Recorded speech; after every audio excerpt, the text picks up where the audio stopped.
Апа, мындай болуп калды, срочно айтыш керек болуп калды. Бир 2-3 күндүн ичинде үйгө барышат экен да. Уялтам бирок айткандан. Эме типа куда түшкөнүчү? Куда түшкөн сыяктуу болуп, сиздер менен таанышканы барат экен да, бирөө менен сүйлөшүп атат элем, ошонун аты энесин жиберейин дейт. Мен дагы пранк кылып атасың. Жок, апа.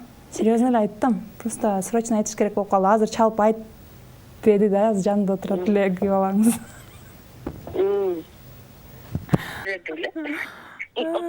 Үнүн таанып.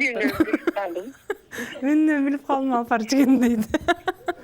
Кечиңиз менен салам айтабыз сизге. 5-канал ат жөнөк программасы.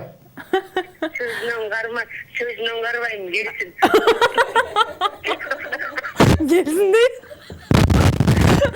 Эптеп 3 күн ичинде таап жиберем, апа.